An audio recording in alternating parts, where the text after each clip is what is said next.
स्वागत है मेरे मित्रों। आज के सेशन में आज हम पुनः पुरानी श्रृंखला को आगे बढ़ाते हैं। आइए हम जो प्रश्न पत्र हल कर रहे थे उसी प्रश्न पत्र का प्रश्न संख्या 3 है। प्रश्न संख्या 3 का पहला प्रश्न कहता है कि शून्य कोटि अभिक्रिया के लिए वेग तथा वेग स्थिरांक के मात्रक लिखिए। तो सर्वप्रथम आपको ये लिखना है कि शून्य कोटि अभिक्रिया होती क्या है। 2 नंबर का प्रश्न है आपका।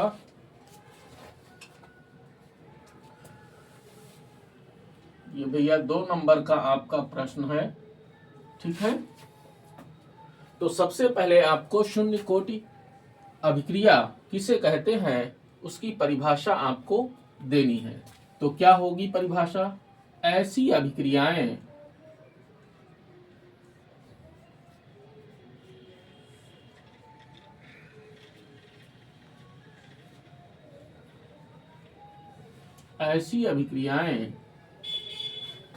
जिनमें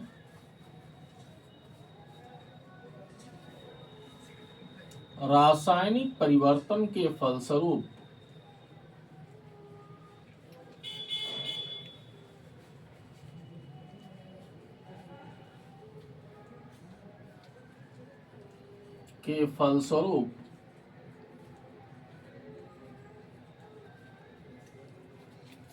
किसी भी अणु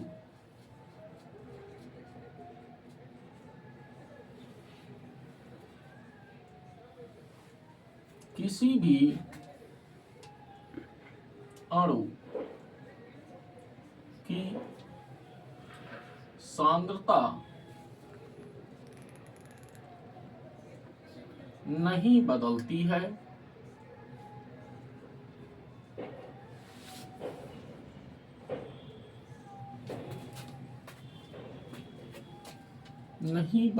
है, अर्थात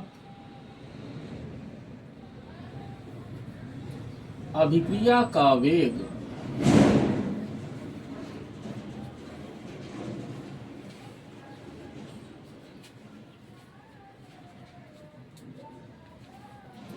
अभिकारक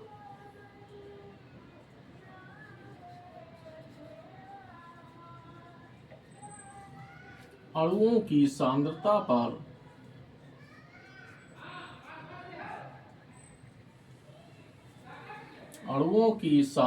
पर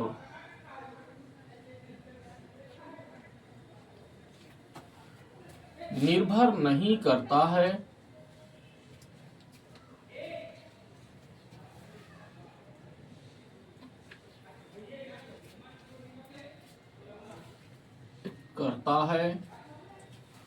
शून्य कोटि अभिक्रियाएं कहलाती हैं।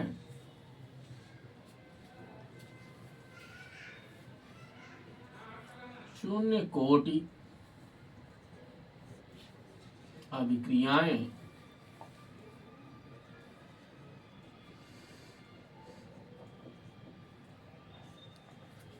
कहलाती हैं।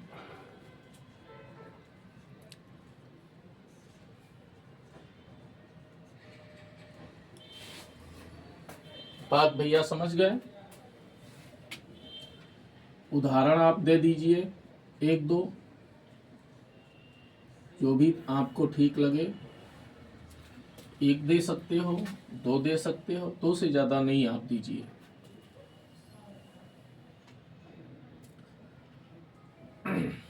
जैसे मैंने लिखा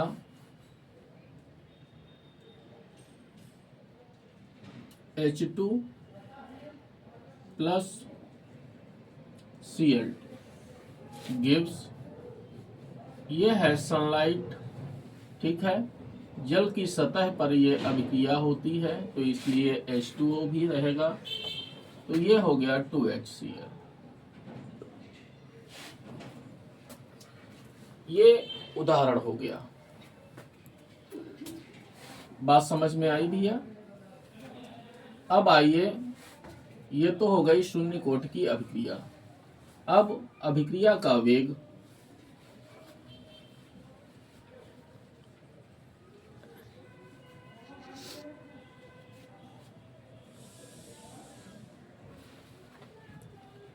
या डायरेक्ट मैं लिख दूं, सीधे मैं लिख देता हूं, रेट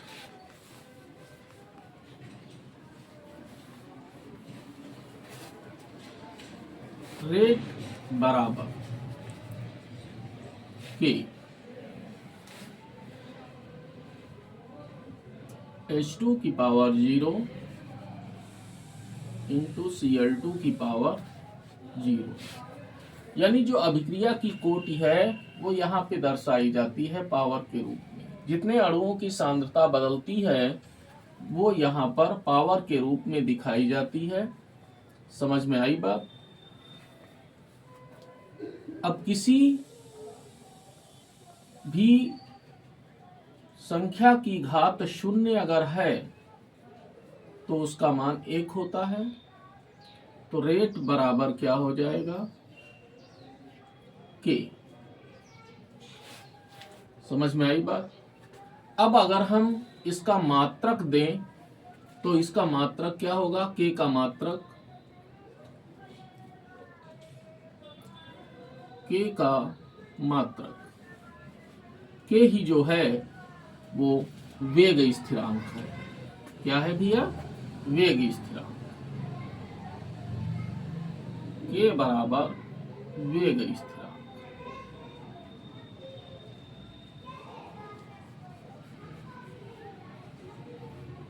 ठीक है, मैं डायरेक्ट यहाँ पे दे रहा हूं, 2 नंबर का है, बहुत ज्यादा आपको लिखने की आवश्यकता नहीं है।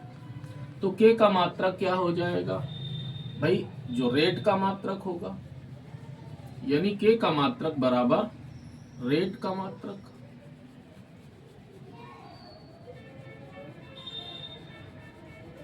रेट का मात्रक, और रेट का मात्रक क्या होता है, कॉन्सेंट्रेशन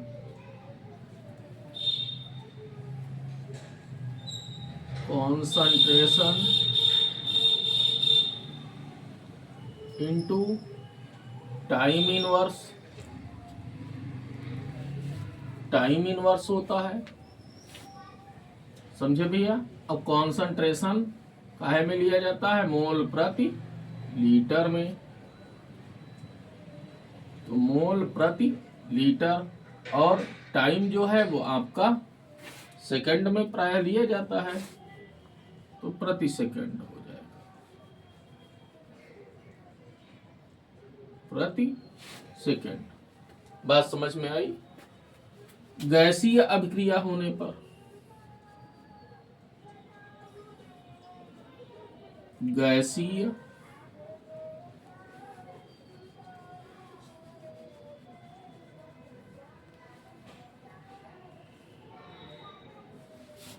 अभिक्रिया होने पर क्या हो जाएगा, के का मात्रक,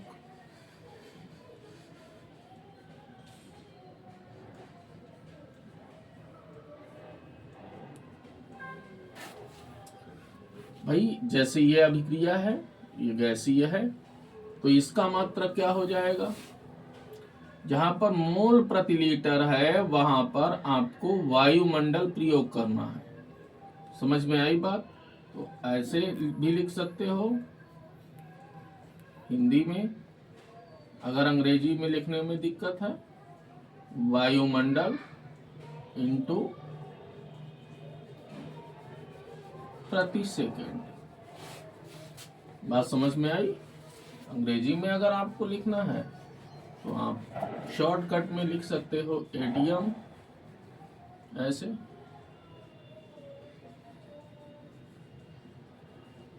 पर सेकेंड। तो ये हो गया शून्य कोटि की अभिक्रिया का वेग हो गया, ठीक है, और ये वेग स्थिरांक का मात्रक हो गया। प्रश्न संख्या 3 का खा प्रश्न क्या कहता है, कहता है मोलैसेज से एथेनॉल बनाने की विधि तथा रासायनिक समीकरण लिखिए। 2 नंबर का है। तो सबसे पहली चीज तो यह है भैया कि मोलैसेज होता क्या है। मोलैसेज किसे कहते हैं, मोलैसेज कहते हैं शीरे को। जो शीरा है, शीरे से एथिल अल्कोहल आप कैसे बनाते हैं, यानी ये विधि जो है कच्ची दारू बनाने की विधि है भैया। हाँ, सीख लो खूब, फिर बनाइए करो। लाठी पर ये जान लो। समझ में आई बात? क्योंकि अल्कोहल का जो औद्योगिक उत्पादन है वो भारत सरकार के नियंत्रण में है। आप इसका निर्माण घरेलू उद्योग के माध्यम से नहीं कर सकते। तो देखिए भैया कैसे तैयार की जाती है, जान लो। ठीक है, तैयार भी कर लो, बोर्ड परीक्षा में आ सकती है। तो देखिए भैया, मोलेसेस का मतलब होता है शीरा। तो लिखिए, शीरे में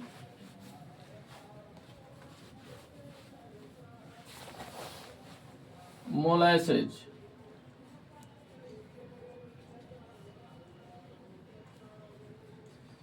लगभग 80%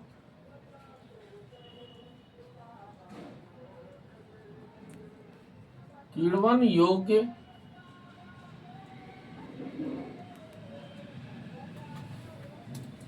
शर्करा जैसे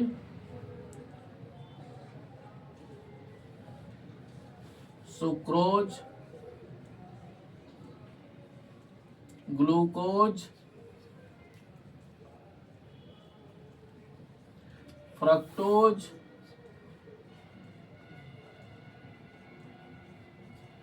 आदि।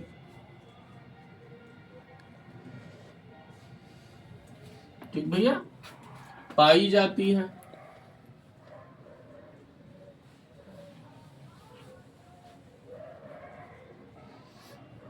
पाई जाती है। अच्छा, अब इस शर्करा को शीरे से निकालना बड़ा ही खर्चीला है प्रोसेस। तो इस वजह से शीरे से सुक्रोज है, ग्लूकोज है, फ्रक्टोज है, इसको पृथक नहीं किया जाता। तो इसका प्रयोग एथिल अल्कोहल के निर्माण में किया जाता है। ठीक है भैया, तो अब कैसे बनाते हैं देखिए। शीरे में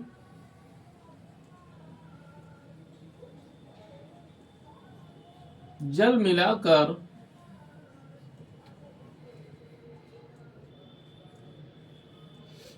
लगभग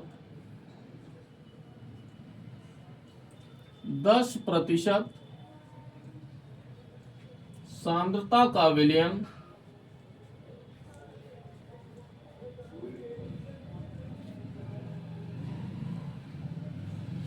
तैयार कर लेते हैं।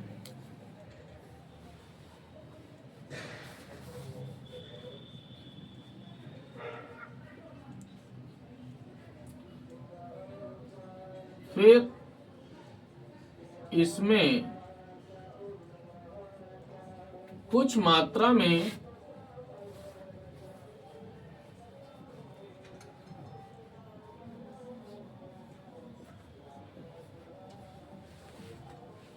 NH4 का होल ट्वाइस SO4 यानी अमोनियम सल्फेट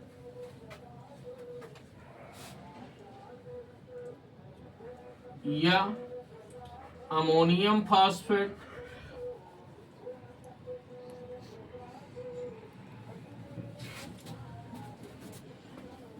मिलाते हैं।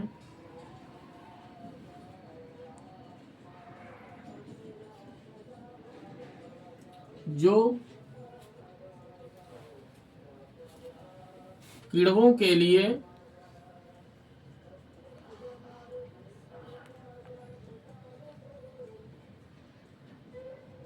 पोषण का कार्य करता है।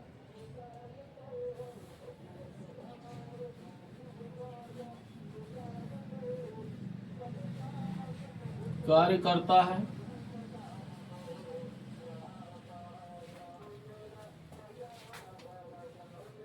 विलयन में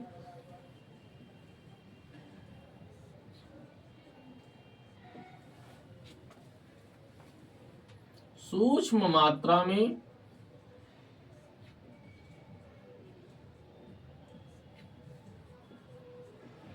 H2SO4 यानी सल्फ्यूरिक अम्ल मिला देते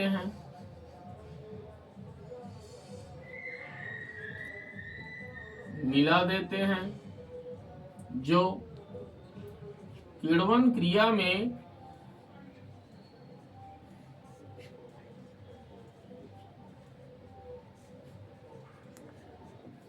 बाधा उत्पन्न करने वाले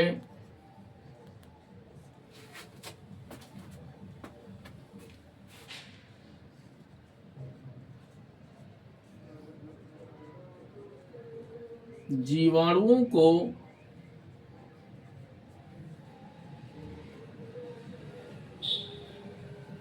पनपने नहीं देता है।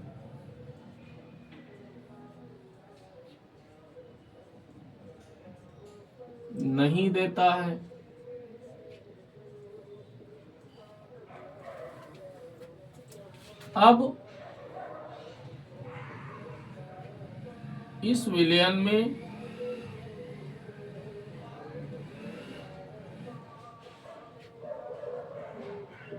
ईस्ट मिलाकर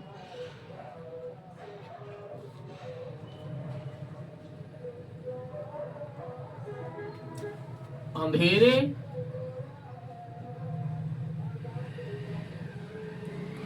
कमरे में 30 से 35 डिग्री सेल्सियस ताप पर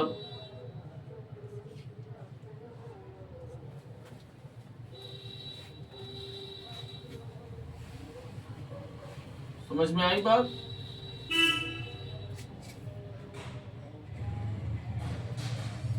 दो से 3 दिन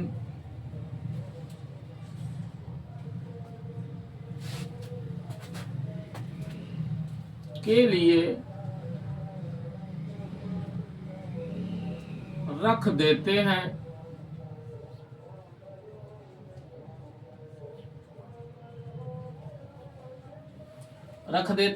तो क्या होता है? किण्वन क्रिया प्रारंभ होती है।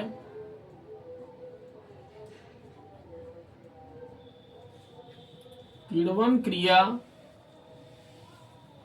प्रारंभ हो जाती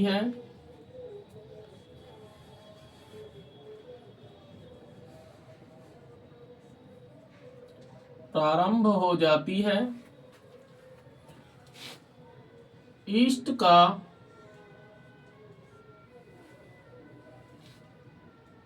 एंजाइम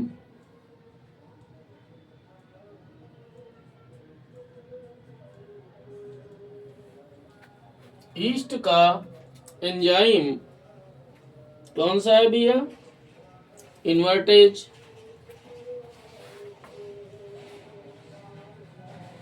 इन्वर्टेज सुक्रोज को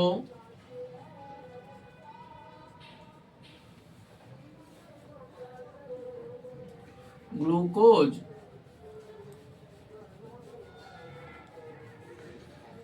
तथा फ्रक्टोज में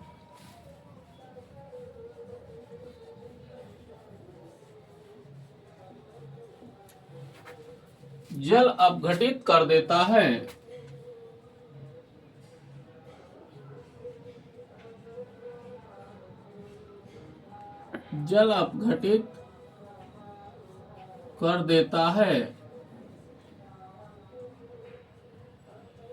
तो देखिए भैया रिएक्शन क्या होगी इसकी। C12H22O11 ये जो अणुसूत्र है ये है सुक्रोज का।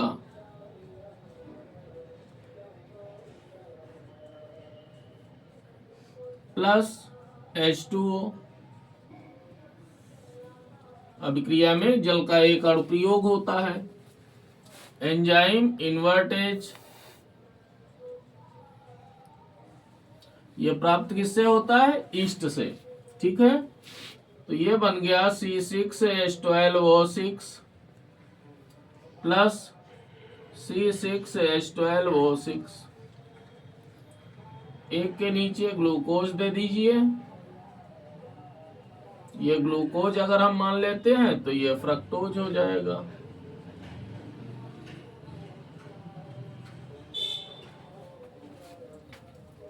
अब क्या होता है, ईस्ट का दूसरा एंजाइम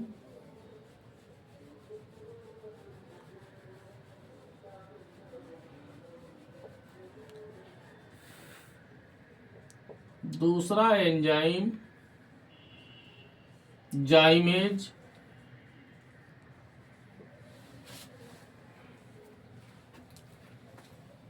ग्लूकोज व फ्रक्टोज को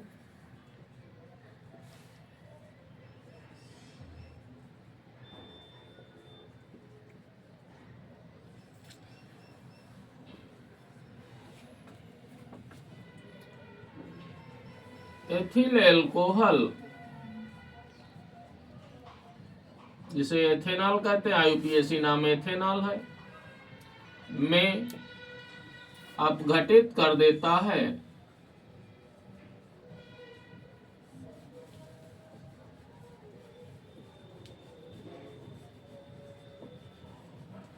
तो आ जाइए भैया, रासायनिक अभिक्रिया लिख दीजिए। C6H12O6, चाहे ग्लूकोज हो या फ्रक्टोज हो, जाइमेज, ये एंजाइम भी ईस्ट से ही उत्पन्न होता है। तो 2C2H5OH प्लस 2CO2, भाई कार्बन डाइऑक्साइड गैस निकलती है। समझ में आई बात भैया? जब गैस का निकलना बंद हो जाता है तो हम विलयन को छान लेते हैं।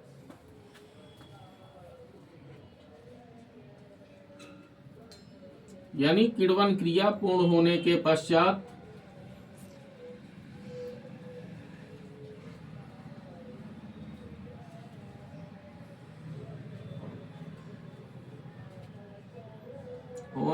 पश्चात विलयन को छान लेते हैं।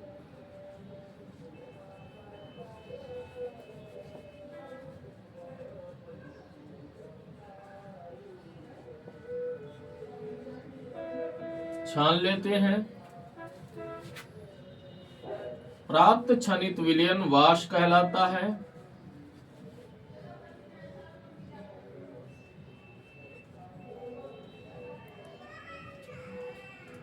विलयन वाश कहलाता है।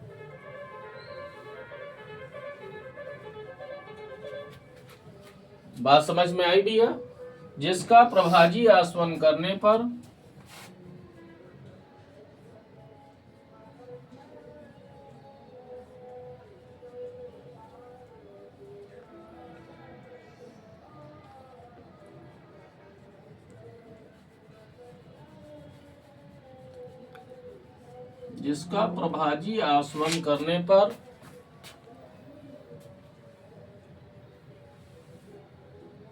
बात भैया समझ गए?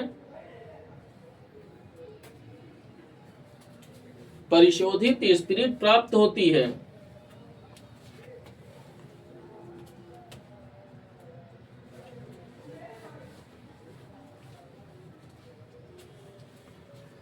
स्पिरिट प्राप्त होती है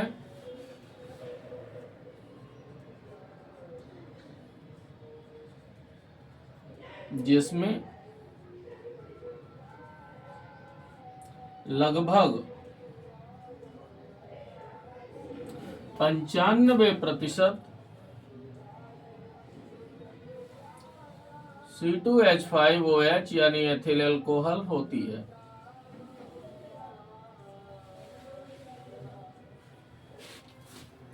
इस तरह से हम शीरे के द्वारा एथिल अल्कोहल का निर्माण कर लेते हैं।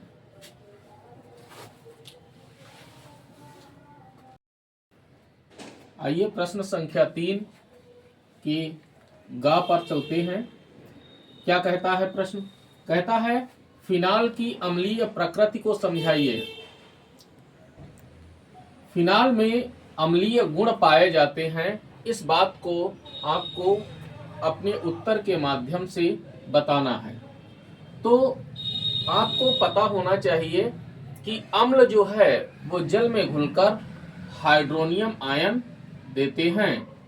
आप ये याद रखिए कि कोई भी अम्ल आप ले लीजिए, जैसे हमने HCl ले लिया, तुम इसे जल में घोलोगे,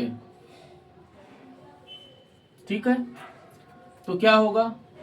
ये हाइड्रोजन आयन के रूप में निकलेगा और H2O से जुड़कर हाइड्रोनियम आयन बनाएगा और क्लोराइड आयन प्राप्त होगा।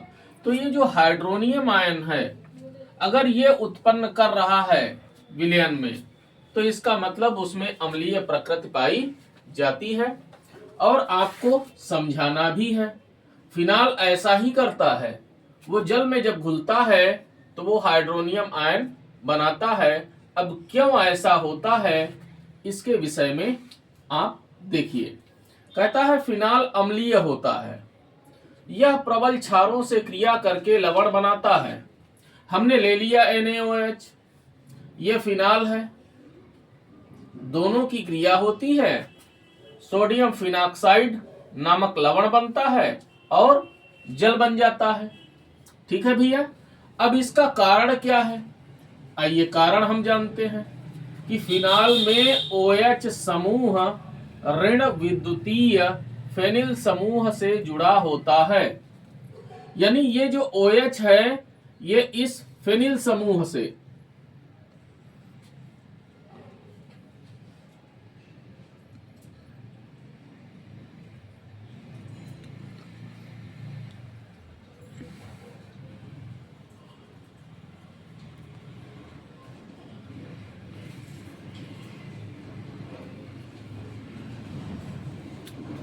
फेनिल समूह से जुड़ा होता है। ये फेनिल समूह है, ठीक है भैया।